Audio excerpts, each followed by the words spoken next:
Hoje nós vamos falar especificamente sobre mecânica. Eu sou o professor Wilson, professor de física. E para começar a falar sobre mecânica, nós vamos falar sobre cinemática, que é a primeira parte da mecânica. Então a física diz que cinemática é a parte da mecânica que estuda os movimentos sem se importar com suas causas. Não importa se ele andou porque ele tem motor, porque ele tem vela e o vento levou, não importa isso. Importa que ele saiu de um ponto A e foi até um ponto B se deslocando. Para isso ele gasta um tempo. E para ele gastar um tempo, então nós vamos ter um movimento.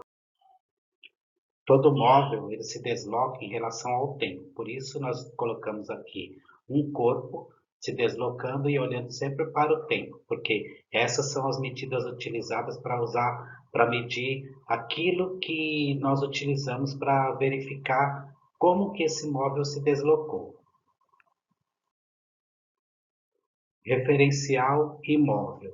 O que é o referencial? O referencial é aquele ponto que nós vamos utilizar para ver se o corpo está se movimentando ou não, se ele é um móvel ou não. Todas as vezes em que o corpo está em movimento, a posição dele em relação ao referencial aumenta e diminui. Agora, quando ele está em repouso, quando o móvel e o referencial permanecer sempre na mesma distância.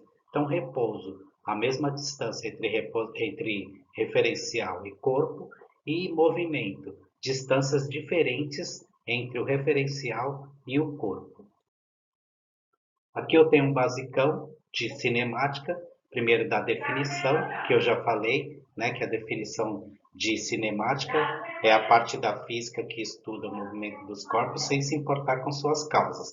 E essas posições elas vão variar. Eu tenho ΔS, que é a variação de espaço ou variação de posições, onde eu sei que a variação de espaço é espaço final menos espaço inicial.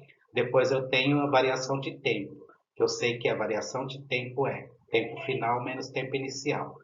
Eu vou calcular ou eu vou medir o deslocamento de um corpo com uma velocidade. Todas as vezes que eu tiver uma velocidade constante, eu tenho um movimento uniforme. E todas as vezes que eu tiver uma velocidade variada, aumentar e diminuir, eu terei um movimento uniformemente variado. O que é um movimento uniforme, então? É aquele que mantém sempre a mesma velocidade. Muda o que no movimento uniforme? Muda o espaço e muda o tempo. Nessa primeira parte, nós vamos falar especificamente só desse movimento uniforme. Eu tenho aqui um referencial e tenho um móvel ou um corpo. Ele vai se deslocar em torno do Sol, a Terra vai se deslocar em torno do Sol, mostrando um movimento. Veja só, é um movimento de rotação e movimento de translação. Rotação, gira em seu próprio eixo e demora 24 horas. Translação, gira em torno do Sol e demora 365 dias e 6 horas aproximadamente. Para eu calcular como é que o corpo ou o móvel vai se deslocar, eu vou usar a velocidade. A velocidade diz que é a relação entre espaço e tempo. Então, se eu tenho essa formulazinha aqui que diz que velocidade é igual à relação entre o espaço percorrido e o tempo gasto. Um móvel sai do ponto A e vem até o ponto B. Esse é um deslocamento. Para isso, ele gasta algum tempo. E quando eu tenho esses dados, eu posso calcular a velocidade que ele decorreu nesse movimento. Aqui eu tenho um exemplo que diz, vamos supor que um trecho de 50 quilômetros de uma rodovia seja monitorado pela polícia rodoviária. A velocidade máxima permitida no trecho é de 80 quilômetros por hora. O motorista percorre 50 quilômetros, os 50 quilômetros deste trecho em 30 minutos. Calcule se ele ultrapassou o limite de velocidade permitida. Primeiro nós vamos colocar os dados, né? V igual a velocidade, ΔS variação de deslocamento ou de espaço e ΔT intervalo de tempo. Depois os dados do problema. ΔS, que é o espaço percorrido, são 50 quilômetros, o tempo gasto 0,5 horas, ou seja, 30 minutos igual a meia hora. Aí está. E a velocidade que é o que nós vamos calcular. Se eu tenho os dados, então agora eu ponho a fórmula. Não esquecer sempre de usar a fórmula.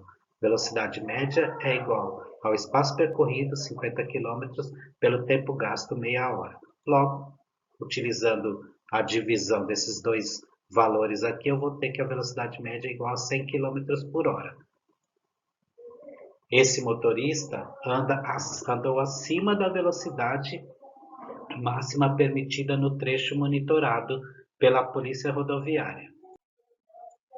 O segundo exemplo diz: uma corrida de Fórmula 1, o primeiro colocado deu 60 voltas em um circuito com extensão de 4 quilômetros em 1 hora e 12 minutos. Calcule a velocidade média desenvolvida pelo carro, desconsiderando as paradas para abastecimento e troca de pneus. Primeiro, 1 hora e 12 minutos correspondem a 1,2 horas, ou seja, 1 hora e 2 décimos de hora. Porque se eu dividir 12 por 60, eu tenho 0,2 tempos, né? O tempo será de 0,2 horas. Então, se eu já tenho 1 hora, mais 2 décimos, eu tenho 1,2 horas. Aí eu tenho o espaço percorrido, ele deu 60 voltas num circuito de 4 quilômetros, logo eu tenho 240 quilômetros. Calculo a velocidade média, 240 dividido por 1,2, logo a velocidade média do carro foi de 200 km por hora.